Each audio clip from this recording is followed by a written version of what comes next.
시험 보시느라고 고생 많으셨습니다. 지방직 시험이 끝났습니다. 1년, 뭐 길게는 2년, 이렇게 많은 수험생들이 고생을 하셨을 텐데, 정말로 시험 보시느라고 고생 많으셨습니다. 일단 이 시험이 끝나면 뭐 쉬웠다, 어려웠다, 뭐 어떤 문항이 어려웠다, 어떤 문항은 뭐 좀 문제가 있다, 이렇게 말들이 많습니다. 그런 말들은 생략할 수 있도록 하겠습니다. 일단 제일 중요한 거는 지금 여러분들의 어떤 상태입니다. 제가 매년 이 지방직 그 해설하면서 하는 얘기인데요. 고생하셨어요. 그게 다예요. 어, 우리 고생했잖아요. 그렇죠? 뭐더 뭐가 있어요. 뭐 시험 잘 봤으면 좋겠지만 뭐 못 볼 수도 있는 거죠. 시험이야.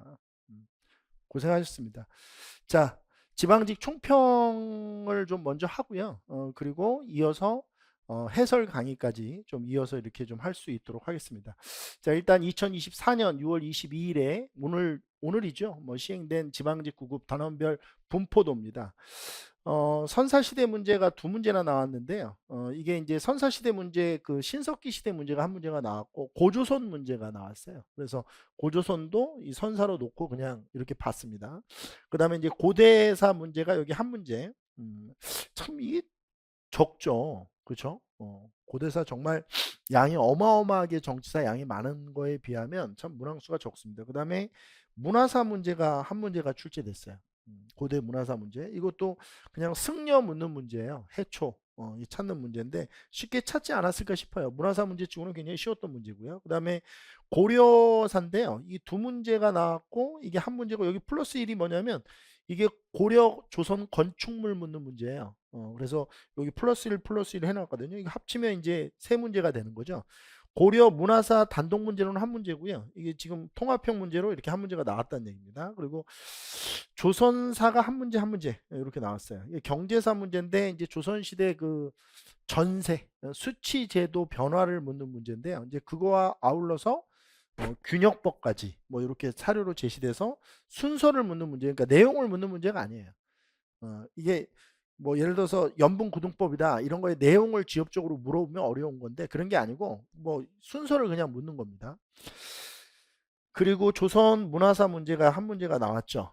이게 이제 그 박제가 우물론을 묻는 실학자 문제가 한 문제가 나왔고요. 그다음에 이제 근대가 네 문제라는 게 좀 특이해요. 정치사에 몰빵돼 있고요. 일제 시대 정치사가 두 문제, 그다음에 사회사 한 문제인데 이 사회사는 근후의 문제입니다. 뭐 정치사로 구분할 수도 있겠지만 근후에는 사회사에서 다루기 때문에 여성운동과 관련돼 있기 때문에 그다음에 현대사 문제가 좀 없어요. 현대사 문제도 이게 경제사 문제가 이제 한 문제가 출제가 됐는데 정치사 문제가 하나도 안 나온 게 좀 의아하죠. 이 농지개혁법 문제가 한 문제가 나왔고요. 단원 통합형으로 밀란을 묻는 문제인데 이 밀란 묻는 문제도 굉장히 실망스럽습니다. 뭐 고대 밀란 하나 주고 고려 시대 밀란 하나 주고 조선 후기 밀란 하나 주고 뭐 이렇게 해서 시기를 그냥 묻는 거예요. 그러니까 예를 들어서 조선 시대 임술 밀란이다. 그래서 임술 밀란 자체의 어떤 내용을 묻는 게 아니고 그냥 순서를 묻는 겁니다. 좀 문제가 좀 평이했다. 뭐 이렇게 말씀드릴 수 있어요. 그 제가 이따가 이제 분석을 하겠지만 여기 문화사 여기 걸려 있는 요 문제하고요. 그다음에 그 근대사 문제 한 문제. 이 시모노세키 조약이 사료로 나오는 바람에 우리 수험생들이 그 사이 시기 찾는 문제를 좀 막 혼동했던 분들이 있는 것 같아요. 그 오답률을 보니까 그 문제를 좀 집중적으로 해설을 할 수 있도록 하겠습니다. 자, 한번 좀 읽어보겠습니다. 먼저 시험을 보기 위해 그동안 많은 시간을 견뎌온 수험생들에게 고개 숙여 경의를 표합니다. 정말 수고하셨습니다. 2024년 지방직 한국사 시험은 지난해와 비슷한 수준으로 평이하게 출제되었습니다. 이제는 공무원 한국사는 킬러 문항 자체가 없어지고 있다고 보아야 할 것 같습니다. 물론 학습 성취도가 미흡한 수험생들이 보시기에는 까다로운 문제도 있었습니다. 시책형 기준으로 말씀드리면 9번 문항의 한용운, 이게 이제 그 공약 3장의 사료를 준 거거든요. 근데 이 공약 이걸 그냥 사료 자체를 그냥 못 찾으면 못 찾는 거예요. 그러니까 이게 공약 3장이다. 이렇게 찾았으면 그냥 3.1 운동 이렇게 나오는 거고, 이 사료가 뭐지? 이러면 못 찾는 문제예요. 그 다음에 13번의 고려와 조선의 건축물 문제인데 이제 이 문제가 가장 좀 변별력을 갈랐던 문제가 아닌가 싶어요. 요 문제. 왜냐하면 1, 2번 1번 1, 2번 문항에 영주 부석사 무량수전은 1, 2번 문항에 공통으로 들어가 있는데 1번 문항이 금산사 미륵전, 2번 문항이 보은 법주사 팔상전인데 금산사 미륵전과 법주사 팔상전을 구분을 해야 되는 문제거든요. 이 문제가 좀 그나마 까다로웠던 것 같고요. 그 다음에 16번 근후의 주장을 찾는 문제인데 이것도 사료 문제예요. 그러니까 근후회를 사료를 주고 이 근후회를 찾기만 하면 문제가 풀릴 텐데 이게 무슨 단체지? 이러면 못 푸셨을 수도 있어요. 그 다음에 19번 문제인데요. 자, 이 문제입니다. 이 가사료와 나사료를 주고 사이 시기를 찾는 문제였어요. 근데 가사료는 조청상민 수령 무역장정이니까 우리 수험생분들 입장에서는 낯익은 사료가 나온 건데요. 이 나사료가 시모노세키 조약 사료예요. 그러니까 청일전쟁 끝나고 청과 일본 사이에 체결된 시모노세키 조약 사료를 주고 이 1882년 조청상민 수령 무역장정과 1895년 시모노세키 조약 사이에 있었던 사건이 아닌 걸 찾는 겁니다. 뭐 좀 공부가 학습 성취도가 미흡한 분들은 좀 어려웠을 수도 있다. 학습 완성도가 떨어진 수험생들이 까다롭게 느꼈을 수도 있다. 이렇게 생각이 듭니다. 그러나 공무원 한국사 수준에 맞게 그러니까 요즘에 이따가 얘기하겠지만 요즘에 그 한간에 떠도는 뭐 한능검보다 쉬워졌다. 한능검 정도로 공부하면 된다. 뭐 이런 말도 안 되는 소리를 하시는 분들이 있거든요. 이런 분들이 공부할 때는 이런 문제들이 이제 틀렸을 거예요. 이거 두 문제 틀리면 떨어져요. 공무원 한국사는. 한능검은 60점만 맞으면 되잖아요. 그렇죠? 상급 받으려면. 근데 공무원 한국사는 안 그래요. 이거 두 문제 틀리면 떨어져요. 그러니까 이게 완전히 공부 방법이 다릅니다. 그러니까 문제 난이도가 비슷하다고 해서 그 정도 수준으로 공부하면 되느냐? 그럼 말도 안 되는 얘기예요. 정말 좀 자제 좀 해주세요. 그런 소문들 내고 다니시는 분들은. 남의 인생 가지고 그렇게 막 함부로 이야기하시면 안 됩니다. 공무원 한국사 수준에 맞게 공부한 수험생들은 위의 문항들도 평이하게 느끼면서 풀었을 것으로 보입니다. 자, 이제 이 얘기인데요. 최근에 한국사 난이도가 낮아지고 있어서 잘못된 정보들이 인터넷 수험생 커뮤니티 공간을 중심으로 떠돌고 있습니다. 아무리 공무원 한국사 시험이 쉬워져도 이제 이게 중요해요. 이 상대평가 방식의 시험이라는 특징을 이해하셔야 돼요. 그러니까 예를 들어서 되게 쉬웠다 이거. 자, 이번 지방지 되게 쉬웠어요. 그래 뭐 공감 저도 인정해요. 쉬웠어요. 근데 본인만 쉬웠어요? 이 부분을 잘 캐치하셔야 돼요. 본인만 쉬웠냐고요. 그래 쉬워서 90점 맞았어요. 그럼 90점 맞은 게 고득점이에요? 그렇잖아요. 이게 문제란 말이에요. 이게. 그러니까 이 지금 제가 하는 이 멘트를 좀 곱씹어서 생각해 보세요. 공부 방법을 어떻게 하셔야 되는지. 그러니까 앞으로의 공부 계획을 어떻게 세워야 되는지 지금 중석이가 얘기하는 거 있죠. 여러분들 본인만 쉬운 게 아니에요. 다 쉬워요. 근데 평가 방식이 상대 평가예요. 인원이 정해져 있단 말이에요. 예를 들어서 2,000명이면 2,000명 안에 들어가야 되는 거란 말이에요. 그러니까 60점 이상이면 다 합격이다. 공인중개사 시험이 아니에요. 정말 속상합니다. 진짜. 이 방식에서 합격을 위해서는 남들보다 조금 더 많은 공부가 필요해요. 어떻게 됐든 간에. 그러니까 공부량을 늘리는데 학습 방향을 잡아야지. 어떻게 하면 압축, 어떻게 하면 요약, 어떻게 하면 뭐 줄일까 이런 생각을 해서는 안 된다는 거예요.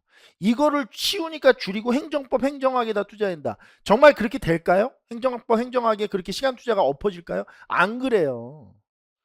안 그렇다고요. 정말 안 그래요. 이거 이번 연도 이것도 90점 맞으면 어떻게 해요? 좋은 점수가 아니잖아요. 이번 시험에도. 90점에서 만족하지 않고 95점, 100점을 맞는 공부가 필요합니다. 이게 제 생각이에요. 적당히 압축된 개념을 몇 번 보면 90점 이상은 맞는다는 말에 현혹되어서 90점을 맞는 공부를 하시면 안 돼요. 상대평가 방식의 시험에 대한 이해가 필요합니다. 한국사가 쉬워지면 나만 쉬워진 것이 아니라는 것을 명심하셔야 합니다. 시험은 끝났습니다. 그런데 여러분들의 삶은 계속 이어져요. 이제 어떻게 하실 거예요? 부디 좋은 점수를 받은 수험생도 그렇지 못한 수험생도 모두 박수 받았으면 합니다. 이건 제 바람입니다. 공부하시느라고 수고했고 그 쏟은 시간, 그 열정 박수 받아야 마땅하다고 생각합니다. 그리고 본인이 본인에게 수고했다는 말을 꼭 해주셨으면 좋겠어요. 함부로 대하지 말고 자기 너 진짜 많이 수고했다. 우리 고생했어. 점수는 좀 원하는 걸 못 받았지만 너 진짜 얼마나 고생 많았니? 본인이 본인 좀 위로 좀 해주세요. 수고했다고 얘기도 좀 해주시고요. 응? 누구한테 듣는 게 중요한 게 아니고 본인한테 하라고요. 본인한테. 고생 많으셨으니까. 아셨죠? 어? 아, 씨, 와, 씨발 그렇게 했는데, 씨발 또 그거 하지 마. 그 누가 알아주겠어요, 그거를.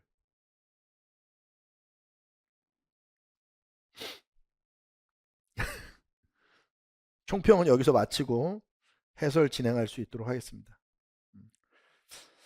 해설은 뭐 그렇게 해설을 열심히 할 만한 문제들이 없기 때문에 두 문제 정도만 중점적으로 좀 해설을 하고 나머지 문제는 빠르게 해설을 좀 진행하겠습니다.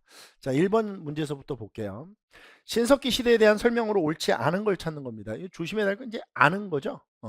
가락바퀴 뼈바늘 신석기 맞고요. 군장이 죽으면 군장이라는 말도 신석기 때 나올 수 없어요. 그렇죠?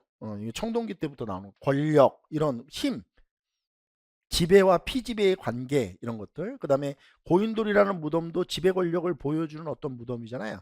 이건 청동기 때 무덤 양식입니다. 이때부터 나오기 시작하는 거죠. 물론 이제 고인돌은 청동기라고 보시면 돼요. 동물 뼈나 조개 껍데기로 된 목걸이나 팔찌를 만들어 착용. 이 조개 껍데기 굉장히 중요하죠. 그래서 이걸 칠해걸이라고 하죠. 그렇죠? 동물 뼈나 뭐 맹수들의 이 이빨, 이런 것들은 이제 남자들이 이렇게 목에다 걸고 다니는 거고, 자기 힘을 과시하기 위해서. 조개 껍데기 같은 경우는 이제 여성분들이 이렇게 좀 하고 다니는 겁니다. 일부 지역에서는 농경이 시작되죠. 근데 이 농경은 조심해야 될 게 이거예요. 잡곡 농경이죠. 벼농사는 아니었다. 정답은 2번으로 체크를 해주시면 됩니다. 자, 그 다음에 2번 보죠. 다음과 같은 법이 있었던 국가를 찾는 문제예요. 근데 옳지 않은 겁니다. 국가. 사람이 죽으면 즉시 사형에 처한다. 남에게 상처를 입히면 곡식으로 배상한다. 남의 물건을 훔친 자는 그 집의 노비로 삼는데 스스로 죄를 면제받고자 하는 자는 50만 전을 내야 한다. 고조선의 8조 금법이네요. 그렇죠? 고조선 찾으면 되는 겁니다. 근데 옳지 않은 거예요. 옳지 않은 거. 이 동맹은 고구려 거죠? 고조선의 관직명들이에요. 상대부 장군, 뭐 박사, 뭐 이런 사람들인데, 상경, 뭐 이런 사람들. 위만이 준왕을 몰아내고 왕이 된 게 위만조선이죠. 중국의 한과 한반도 남부 사이에 중개무역을 했죠. 위만조선 때 일입니다. 이거 다 고조선이죠. 위만조선도 고조선이니까 정답은 1번이 정답이 됩니다. 자, 3번 갑니다. 가 국가에 대한 설명으로 옳은 것은 그랬습니다. 가의 호암사에는 정삼이란 바위가 있다. 나라에서 장차 재상을 의논할 때 뽑을 후보 서너 명의 이름을 써서 상자에 넣고 봉해서 바위 위에 두었다. 얼마 후에 열어보고 이름 위에 도장이 찍힌 자국이 있는 사람을 재상으로 삼았다. 이런 까닭에 아휴, 이런 것까지 이렇게 써주면 어떡합니까? 그러면 이 국가는 백제네요. 정삼회의가 있던 국가니까. 그럼 문제 털어버리면 백제에 대한 설명으로 옳은 것. 백제가 육자평이 있잖아요. 내신자평, 내두자평, 내법자평, 조전자평, 위사자평, 병관자평, 이렇게 6개의 자평이 있고 관등은 16관등제로 돼 있고, 이게 백제네요. 그 다음에 태학이라는 교육기관은 고구려에 있는 거죠.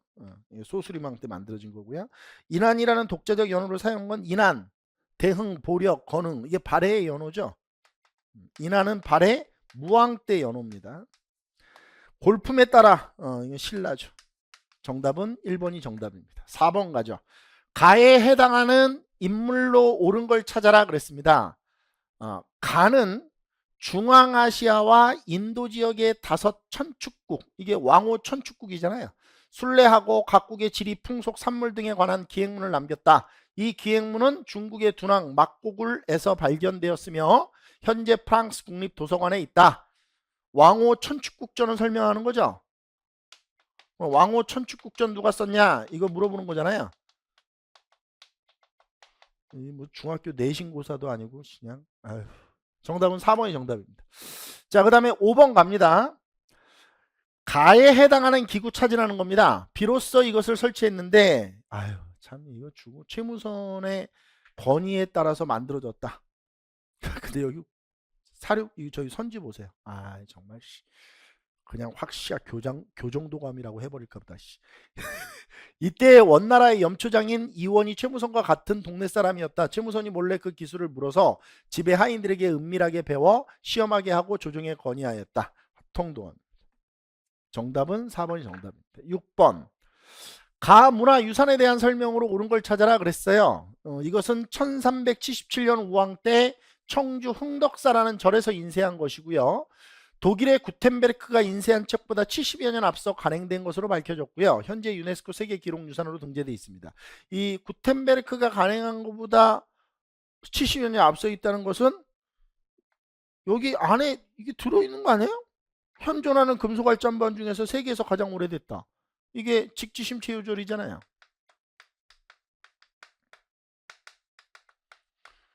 뭐야 씨, 국어 비문학 문제야? 최윤희 등이 지은 의례서를 금속알자로 강화도에서 인쇄한 건 상정 고급 예문이에요. 이거는 원래 최윤희가 이제 상정 고급 예문을 12세기 때 이게 붓으로 쓴 건데 이게 이제 강화도로 옮겨지고 나서 최후의 명을 받고 금속알자로 찍어진 거죠. 상정 고급 예문. 그러니까 최윤희가 처음에 붓으로 쓴 의례서는 12세기 때 쓰여진 거고 이거는 13세기 때 우리가 연도 이거 잘 기억하죠? 강화도 시기 때 강화천도 시기 때 몽골의 침략을 물리치는 염원을 담고 있다. 이거는 제조대장경 8만대장경이고요. 해설이 심심해서 그냥 써보는 거야. 우리나라 풍토에 맞는 처방과 약재 등이 기록되어 있다. 이건 조선 세종 때 만들었던 향약 집성방입니다. 우리 풍토에 맞는 향약 집성방. 정답은 3번이 정답입니다. 7번. 병인 양요에 대한 설명으로 옳지 않은 걸 찾아라 그랬어요. 병인 양요는 프랑스가 쳐들어온 거죠. 어제연이 강화도 광성보 전투에서 전사했던 건 신미양요입니다. 정답은 3번입니다. 8번. 밑줄 친 이 의거를 일으킨 단체. 단체 찾는 문제예요. 설명으로 옳은 걸 찾아라 그랬어요. 김구는 상하이 각 신문사에 편지를 보내 자신이 이 의거의 주모자임을 밝혔다. 이 편지에서 김구는 윤봉길이 휴대한 폭탄 2개는 자신이 특수 제작하여 직접 건넨 것이며 일본 민간인을 포함하여 다른 나라 사람이 무고한 피해를 입지 않도록 신중을 가하라고 당부하였음을 강조하였다. 윤봉길이고 홍콩공원은 거죠? 그러면 이게 한인 애국단이네요. 그럼 문제 털어버리면 한인 애국단에 대한 설명으로 옳은 걸 찾아라. 이봉창이 한인 애국단 단원이잖아요. 고종의 밀명을 받아 결성됐던 거는 1912년에 결성된 독립의금부입니다.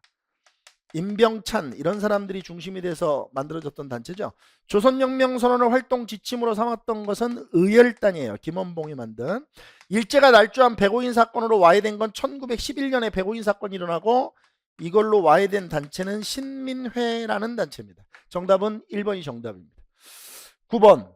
다음 주장을 내세운 민족운동은 그랬어요. 자, 이 주장이 뭐냐? 바로 공약 3장입니다. 공약 3장. 이 공약 3장은 기미독립선언 마지막 부분에 붙어있는 글이에요. 그러니까 이제 3.1운동과 관련돼 있다 이렇게 보시면 되죠. 기미독립선언 마지막에 붙어있다. 이게 뭐라고요? 공약 3장이다. 공약 3장. 요즘에는 이걸 한용운이 썼느냐, 최남선이 썼느냐, 뭐 이렇게 좀 학계에 이견이 있긴 있는데, 뭐 그 이견은 우리가 알 필요 없어요. 제가 얘기했죠. 학계에 논란이 되는 거는 수험생이 전혀 신경 쓸 게 없어요. 알겠습니까? 뭐 얼마 전에 가야 고분, 뭐 신라 고분, 법흥왕 고분으로 추측되는 뭐 무덤이 발견됐다. 아 이거 공부해야 되나? 뭐 말도 안 되는 소리 하지 마세요. 고분 발견되면 적어도 한 15년 정도 연구가 필요해요. 논문도 나와야 되고 학계의 연구 진행이 아주 지난하게 이루어져야 그게 교과서에도 실리고 논문에도 시험에도 나오는 겁니다. 아무튼 요 공약 3장. 그럼 공약 3장은 기미독립선언 마지막에 붙어있는 글이다. 정답은 3.1운동이다. 자, 그 다음에 10번 보겠습니다. 다음 결의 사항을 실현하기 위해 일어난 사건에 대한 설명으로 옳은 것. 자, 이게 사건 찾는 거예요. 이 결의 사항을 실현하기 위해 고부성을 격파하고 군수 조병갑의 목을 베어 매달 것, 군기창과 화약고를 점령할 것, 군수에게 아첨하여 백성을 침탈한 탐욕스러운 아전을 쳐서 징벌할 것, 전주 가명을 함락하고 서울로 곧바로 향할 것. 이게 뭐예요? 이거 동학농민운동 아니에요? 그럼 동학농민운동을 일으켰던 이 결의, 이게 실현하기 위해 일어난 사건이 뭐예요? 집강 설치해서 패전개혁한 거 아니에요? 해상공국 폐지 등의 정강을 발표하였다. 이건 갑신정변 혁신정강 14조입니다. 별기군에 비해 차별을 받던 구식군인들이 일으켰다? 이모군란에 대한 설명이죠. 사건으로 얘기하면요. 13도 창의군을 조직하고 서울 진공작전을 추진하였다. 정미의병 당시의 서울 진공작전.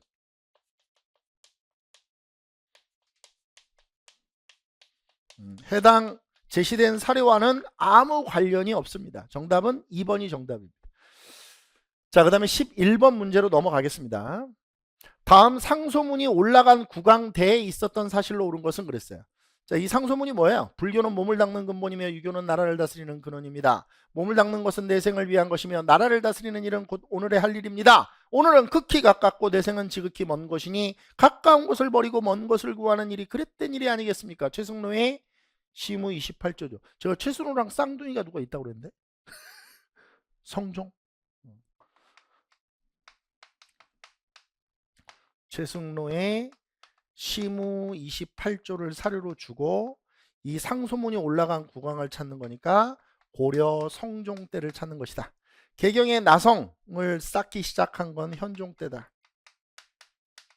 뭐 완성된 건 좀 이유인데 전시과 제도를 처음 실시한 거는 경종 때다. 시정 전시과죠. 전국의 주요 지역이 12목 설치, 이거 중요하죠. 이게 목사 파견되고, 그리고 호족이 향리로 바뀌기 시작하는 향리 제도가 시작되고, 이거죠. 노비안건법 실시하여 호족 세력을 약화시켰던 건 광종입니다. 정답은 3번이 정답입니다. 고려 왕 업적 묻는 거예요. 초기 왕. 자, 그 다음에 12번. 밑줄친 왕의 제위 기간에 있었던 사실로 옳은 걸 찾아라 그랬습니다. 당초에 강홍립 등이, 강홍립이 나왔네요. 이거 우리 사르우 전투 뭐 이런 거 할 때 배웠던 사람 아니에요? 그 저기 뭐야, 그 광해군의 중리배교, 그죠? 그 명나라가 저기 싸우는데, 후군과 싸우는데 도움을 요청해가지고 우리가 군대 13,000명 보낸 거 막 그런 거 얘기했잖아. 강홍립 등이 압록강을 건너게 된 것은 왕이 명조정의 지원군 요청을 거부하기 어려워 출사시킨 것이다. 우리나라는 애초부터 그들을 원수로 대하지 않아 싸울 뜻이 없었다. 후금에 대한 얘기를 하는 거죠. 그래서 왕이 강홍립에게 비밀리에 명령을 내려 오랑캐와 몰래통, 이게 이제 중리배교예요. 여기에 이제 후금이고, 이게 이제 명과 후금 사이에서 광해군이 중리배교를 했다 이거잖아요. 싸우지 않고 항복했다. 그래서 누르하체에게 강홍립이 투항했다. 뭐 지금 이 얘기를 하고 있는 겁니다. 그럼 광해군이네요. 결국 이 왕 찾는 거네요. 광해군. 전국의 대동법, 이거 조심해야 되겠다. 대동법을 처음 실시했다 그러면 맞는데, 그렇죠? 광해라는 영화 나오잖아요. 광해라는 영화 보면 대동법 가지고 막 하잖아요. 그렇죠? 우리 한국 영화는 광해 전과 후로 나뉘어지는 거 알죠? 전국적이 아니야. 그치? 대동법이 처음 실시된 거죠. 광해군 때. 전국적으로 실시된 거는 숙종 때다. 이게 정답이네요. 동의보감 만든 거. 자의 대비 복상 문제로 예송이 일어났던 건 현종. 1차 예송, 2차 예송 다 현종 때 일어나는 거고, 청과 국경을 정하기 위해 백주년 정기비는 1712년 숙종 때 놓아지는 겁니다. 정답은 2번이 정답이 됩니다. 13번. 자, 이제 별표 좀 합시다. 그리고 중석이 얼굴 좀 봅시다. 자, 이제 이런 문제 스타일인데요. 제가 얼마 전에 끝난 실전동영 그 시즌2에서도 그랬죠. 마지막에 그 문화사 문제 위주로 동영 모의고사를 나눠주면서 뭐라고 말씀드렸냐면, 변별력은 한두 문제에서 갈라질 것이고 그 변별력 있는 문항은 문화사가 될 확률이 높다. 제 예상이 맞아요, 틀려요? 그죠? 그러니까 믿으셔야 돼요. 왜냐면 그 여러분들은 5과목을 공부하고 계시고 저는 한 과목을 20년 동안 가르치고 있잖아요. 그쵸? 그러면 출제 경향을 분석한다든지 출제자의 의도를 파악한다든지 이런 것들이 다 수업에 녹아져 있겠죠. 아마 이 간은 그렇게 어렵지 않게 찾았을 거예요. 왜냐면 이게 만약에 이게 합천의 인사 장경판전이라고 이 3, 4번을 고르신 분, 이 가를 이분은 그냥 아예 그냥 문화사를 안 보신 분이에요. 아예 문화사를 안 보신 분. 왜냐면 이 합천의 인사 장경판전이 8만 대장경이 있는데 이거는 옮겨진 거예요. 조선 초기 때.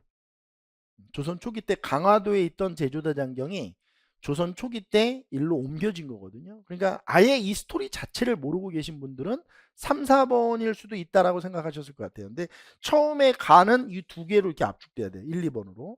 근데 이제 나가 문제인데 이 둘 다 조선시대 건축물이에요. 근데 김제 금산사 미륵전과 보훈법주사 팔상전 중에서 지금 여기서 알 수 있는 건 5층 목탑 형태라는 거예요. 그러니까 층이 5개로 있어요. 이 금산사 미륵전은 3개 층으로 돼 있거든요. 이거는 5층으로 돼 있어요. 근데 이게 두 개가 특징이 뭐냐면 이게 다층으로 돼 있는데 안에 들어가잖아요. 이게 17세기 건축물의 특징이기도 한데 안에를 딱 들어가잖아요. 화엄석 각항전까지 18세기 초에 화엄석 각항전까지 이렇게 생겼는데 층이 여러 개인데 들어가면 내부가 하나의 통으로 뚫려 있어요.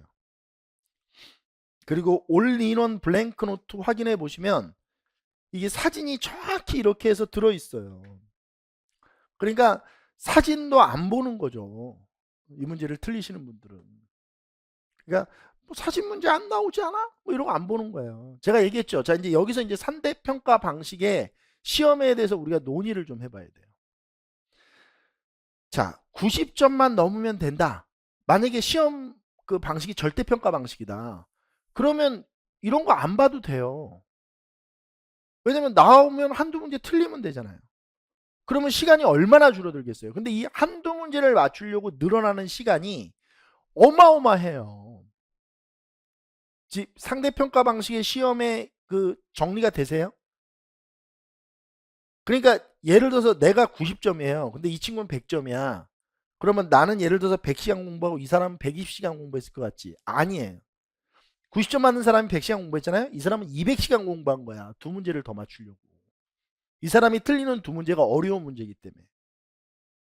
좀 제발 그 이상한 정보에 현혹되지 말으세요. 제가 돈 벌려고 하거나 제 수업 듣게 하려고 이러는 거 아니에요. 여러분들 인생이 걸려있는 시험이잖아요. 자꾸 이 헛소리 하시는 분들 때문에 계속 무슨 요약 정리 강의나 듣고 막 반복해서 뭐 1개월에 한 바퀴 돌리는 강의. 그 뭐하러 들어 그런 강의를. 이게 막 이거 어떻게 하실 거야 이거를 또. 이걸 얼마나 많이 했어. 이거 영주 부석사 무량수전 안동 봉정사 극락전 예산 수덕사 대웅전 이걸 얼마나 많이 했냐고요. 수업 시간에. 속상해 죽겠어 그냥. 좀 제발 후배 수험생들한테 말씀 좀 해주셔. 어? 그렇게 공부하지 말라고. 내가 그렇게 공부해 봤더니 이게 쉬워진 건 맞는데 공부량을 줄여서는 합격할 수 없더라. 그렇게 얘기 좀 해주시라고. 정답은 2번이 정답입니다. 자, 그 다음에 14번 문제입니다. 갈 알을 식이순으로 바르게 나열한 걸 찾으라고 했어요. 한번 좀 보죠. 지주에게 결작이라는 거를 징수해요. 토지 일결단. 이건 균역법과 관련되어 있는 거고요. 균역법은 1750년 영조 때, 조선 영조 때 시행된 거니까 조선 후기입니다. 전세를 풍용에 관계없이 토지 일결당 사도로 정한 거예요. 지역에 따라서 6도로 정한 지역도 있고 이건 영정법이죠. 영정법은 인조 때 정해지는 거예요. 그 다음에 조세는 토지 1결당 수확량 300대 10분의 1 수치를 원칙으로 삼았다. 이거는 과전법이라고 하는 조선의 역성혁명 세력들에게 토지를 지급하기 위한 토지인데 이 과전법이 제정될 때 이 수치율도 만들어져요.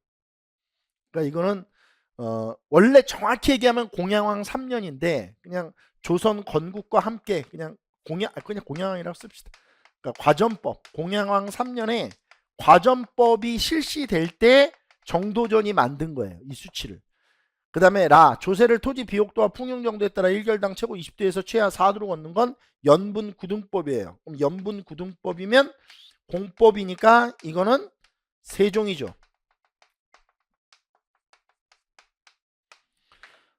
그러면 1, 2, 3, 4 이렇게 되면 돼요. 다라 나가, 다라 나가. 그죠? 이게 먼저. 이게 두 번째. 2번이 정답이다. 가 이렇게. 2번이 정답입니다. 제가 수치제도 전세 수치도 문제에서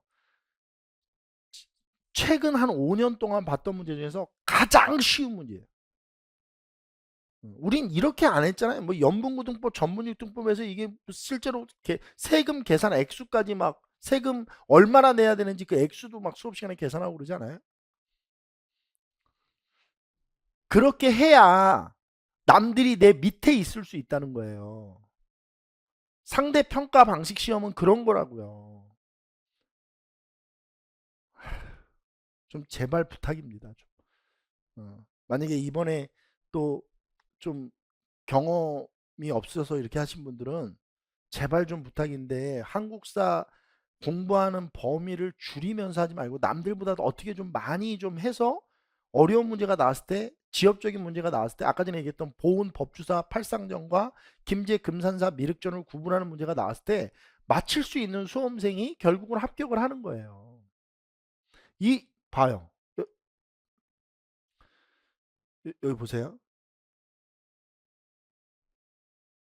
이게 이런 게 문제입니까?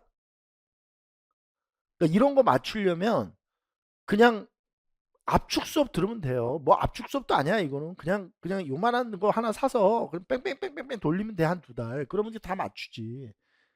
근데 이 문제를 틀리는 사람이 있겠냐고요. 상대평가 방식 시험을 이해하셔야 된다니까. 이 문제를 누가 틀리겠어요.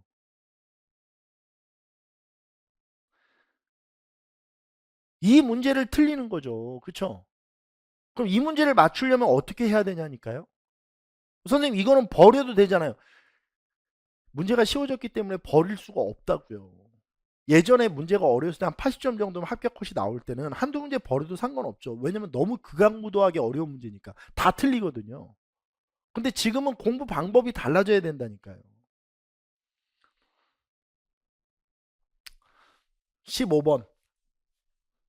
다음과 같이 주장한 인물에 대한 설명으로 옳은 걸 찾는 겁니다. 이용할 줄 모르니 생산할 줄 모르고 생산할 줄 모르니 백성은 나날이 궁핍해지는 것이다. 비유하건대 대체로 재물은 우물과 같다. 퍼내면 가득 차고 버려두면 말라버린다. 그러므로 비단을 입지 않아서 나라에 비단 짜는 사람이 없게 되면 여공이 쇠퇴한다. 쭈그러진 그릇을 싫어하지 않고 기교를 숭상하지 않아서 공장이 숙련되지 못하면 기회가 망하게 된다. 박제가의 북학이라는 책에서 나온 우물론에 대한 설명입니다. 그죠? 그러니까 이게 무슨 얘기냐면 그 우물이 있으면 이게 우물 물이 차잖아요. 그러면 수압이 생기잖아요. 그럼 이제 물을 퍼내지 않으면 이 수압이 세져서 밑에서 물이 샘솟지가 않아요. 그러니까 이 우물을 퍼내야 수압이 약해져서 밑에서 계속 물이 샘솟는다는 거예요. 이걸 이제 경제적인 관점에서 보면 생산을 해야 소비가 이루어진다 이런 거죠. 그러니까 절약의 역설 정도로 보시면 돼요. 경제학으로 보면. 그러니까 또 사람들이 너무 절약하면 나라 경제가 망한다 이거죠. 우리 코로나19 왔을 때 국가에서 재난지원금 주고 그런 게 뭐 하라고 준 거예요? 그 소비하라고 준 거잖아요. 이거죠. 박지 박제갑니다. 이 청과의 통상에서 수레를 이용할 걸 주장했고요. 청과의 통상을 주장한 거는 박지원도 했는데 수레 이용을 주장한 거는 박제갑니다. 양명학을 연구하여 강화학파를 형성했던 건 정제두라는 인물이에요. 18세기. 토지의 매매를 제한하는, 그러니까 매매를 제한하는, 그러니까 영업전이라는 거죠. 한진론이 아니고 한전론입니다. 한전론을 주장했던 건 성호 이익입니다. 지전설을 주장하여 중국 중심의 세계관을 비판했던 건 실학자로 축소시키면 홍대용이라고 보시면 돼요. 정답은 1번이 정답입니다. 16번. 자, 이 문제도 오답률이 좀 있는 것 같아요. 근데 이 문제는 창립 취지문 줬잖아요. 이거 읽고 근후회를 못 찾으면 틀리는 거예요. 어.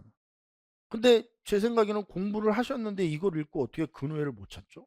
조선 자매 전체의 역량을 공고히 단결하여 조선 자매 전체, 그러니까 좌우 합작, 이거 신간에 할 때 자매 단체로 우리가 근후회를 배웠잖아요. 그럼 문제 털면 근후회에 대한 설명으로 옳은 걸 찾아라. 이거죠. 근후회 강령이잖아요. 호주제 폐지 운동은요. 호주제가 언제 폐지되냐면 법으로 얘기하면 2005년에 법 폐지가 이루어져요. 민법 폐지가, 호주제 폐지가.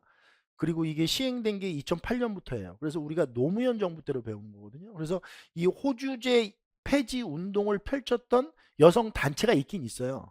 호주제 폐지 반대. 그러니까 호주제 폐지 운동본부라는 게 있거든요. 그게 1999년인가 발족됐을 거예요. 그러니까 이거는 현대사에서 배우는 거예요. 현대사. 왜냐면 호주제가 폐지된 게 노무현 정부 때니까. 2005년 때. 2005년도에 폐지된 거니까. 그 다음에 여학교 설립을 주장하는 여권 통문 이런 거 발표했던 거는 이게 좀 정확히 얘기하면 서울의 북촌 부인들이 발표한 거고요. 이 서울의 북촌 부인들이 나중에 결국 뭐를 만드냐면 찬양회를 만들어요. 근데 이게 이제 그 시간 관계상으로 보면 찬양회라고 하기는 좀 그래요. 왜냐면 여권 통문을 발표했을 땐 찬양회가 만들어지기 전이거든요. 어린이날을 제정하고 잡지 어린이를 창건한 건 천도교 소년회예요. 이게 근후회가 주장했던 내용입니다. 자, 그 다음에 17번 보시죠. 다음 법령이 반포된 시기는 이라고 되어 있어요. 이게 대한국 국제죠. 제가 대한국 국제 수업하면서 인과관계로 뭘 얘기 드렸냐면 독립협회를 해산하고 나서, 그죠? 정치적 근대화의 역행이 일어나면서 1899년에 발표됐다 이렇게 얘기했죠. 그 다가 정답. 만약에 이 문제를 틀리신 분은 근대사 전반적인 점검이 좀 필요합니다. 대한국 국제라는 그 헌법적 성격을 가지고 있는 근대사에서 매우 중요한 사료인데 이게 언제 발표됐는지에 대한 감이 없다. 감이라기보다 지식이 없다. 이 얘기는 공부 전반적인 점검이 좀 필요합니다. 자, 그 다음에 18번 보죠. 가라 사건을 시기순으로 바르게 나열한 것은 그랬어요. 남쪽 지방에서 반란군이 봉기했대요. 가장 심한 자들은 운문을, 자, 운문의 김삼이 초전의 효심이에요. 이거는 무신집권기 때 이민. 근데 이게 우리가 이 문제가 왜 우리가 이렇게 찾는 문제가 아니었잖아요. 이게 김삼이 효심의 난이 나오면 어떤 이 깔려야 돼요, 보통. 그렇죠. 만적의 난, 망이 망소의 난, 뭐 전주 관노의 난, 최광수의 난, 담양 이연년 이런 게 깔려야 그 무신집권기 내에 일어난 이거는 이 나가 보세요. 나 이건 진주밀란이에요. 조선 후기에 일어났던 이거는 고려 시대고 1862년에 진주밀란. 여러 주군에서 곡물과 조세를 보내지 않아 나라의 씀씀이가 궁핍하게 되었으므로 왕이 사자를 보내 독촉했는데 이로 인해 도적들이 곳곳에 벌떼처럼 일어났어요. 이거는 더욱 이거는 진성여왕 때야. 와, 이게 이렇게 줘버리면 이건 뭐 이건 문제도 아니죠. 이런 거는 어 공부를 막 1년씩 하는 참 속상. 나는 홍경래의 난과 관련된 사료입니다. 여기 보면 뭐 조정에서는 서쪽 땅을 더러운 흙처럼 버렸다. 그렇죠? 심지어 권세 있는 집의 노비들도 서쪽 사람을 보면 반드시 평안도 놈이라고 일컫는다. 그럼 이거 뭐예요? 1811년 홍경래의 난. 이거 두 개만 1, 2, 3, 4 이렇게 되면 되죠. 그죠? 다 이거 먼저. 그다음에 다가 라나 4번이 정답이 됩니다.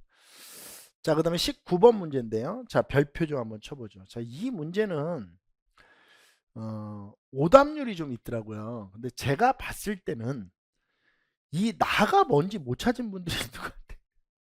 이거는 우리가 조총상면수능무역장정인가 찾았을 테고.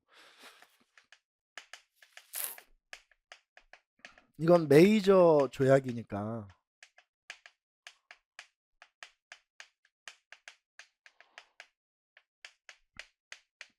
찾았을 거고 이모군란이요. 근데 이게 보면 아니 근데 이걸 읽고 기억이 이게 연상이 안 되세요? 청국은 일본군에게 일본에게 일본에게 배상금으로 2억량을 군비 배상금으로 준다. 그럼 청일 전쟁 끝났다는 얘기 아니에요. 그럼 청일 전쟁 끝나고 어떤 조약이 체결됐는지도 모른다는 거잖아요. 글쎄요. 참 이게 참 이거 틀리신 분들은 어떻게 얘기를 해야 될지 모르겠습니다. 1895년 4월, 2월에 청일전쟁 끝나고 4월에 체결이 되거든요. 근데 이 사이 시기에 들어갈 수 없는 걸 찾는 거예요. 없는 거. 이게 1885년에 점령이 시작되죠. 한청통상조약은 1899년, 갑신정변은 1884년이고요. 청과 일본상의 청일전쟁이 1894년. 이건 어떻게 보면 다 인과관계예요. 이거하고 이거 인과관계잖아요. 갑신정변 이후에 이렇게 되고, 그 다음에 이거하고 이거 인과관계잖아요. 이거 발발하고 끝난 거고.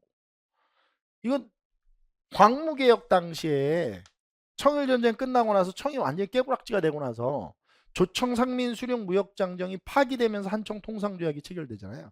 광무개혁의 외교 파트에서 이게 굉장히 중요하지 않습니까? 정답은 2번이 정답입니다. 저기 화난 거 아니에요. 제가 이 스타일이 이래서 그렇지 여러분들한테 막 못한다고 화내고 그런 사람 아닙니다. 근데 문제 제가 이제 이 한간에 돌아다니는 소문 때문에 우리 수험생들이 공부를 이상하게 해서 저는 제 수험생들한테는 얘기를 하거든요. 그렇게 공부하면 떨어진다. 붙는 공부를 해야 되잖아요. 그러니까 90점 맞는 공부는 필요가 없다니까요. 붙는 공부를 해야 된다. 합격하는 공부. 90점 맞아서 뭐 할 거야? 90점이나 빵점이나 똑같은데.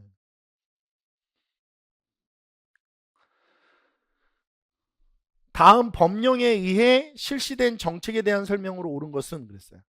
본 법은 헌법에 의거하여 농지를 농민에게 적정히 분배함으로써 농민 생활의 향상 내지 국민 경제의 균형과 발전을 기함을 목적으로 한다. 농지의 분배는 농지의 종목 등급 및 농가의 능력 기타에 기준한 점수제에 의거하되 한 가구당 총 경영 면적 3정보를 초과하지 못한다. 이렇게 돼 있어요. 이게 1번을 좀 헷갈려 하시는 분들도 있는데 이게 지금 이게 헌법이 그러니까 이 법이 농지개혁법이 1949년 6월에 나오고 이게 1950년 3월에 이게 시행이 되거든요. 근데 한국민주당은 이게 지금 이승만 정부 수립되고 나서는 한국민주당이 없어요. 한민당이 다 독립촉성중앙협의회와 다 합쳐지잖아요. 중단되지도 않고요. 그러니까 내용도 틀렸고 이것도 잘못됐고 시간도 안 맞고 엉망진창이에요. 일본은. 이거 시행되잖아요. 뭘 중단돼요? 주택개량 도로 및 전기 확충 등도 추진했던 건 이건 새마을 운동 얘기하는 거예요. 유상매수 유상분배 뭐 땅값의 150%를 매수 대금으로 인정하고 막 별걸 다 했잖아. 그쵸? 5년간 분할 상환한다. 그쵸? 자장농이 소장농이 되는 게 아니고 소장농이 자장농이 되면서 지주제가 폐지되죠. 그러니까 이제 경자 유전의 원칙이라고 그래서 땅을 가지고 있는 사람이 농사를 짓는 거다. 정답은 3번이 정답이 됩니다. 자, 고생하셨고 지방직 해설은 이렇게 해서 마무리하겠습니다. 수고하셨습니다.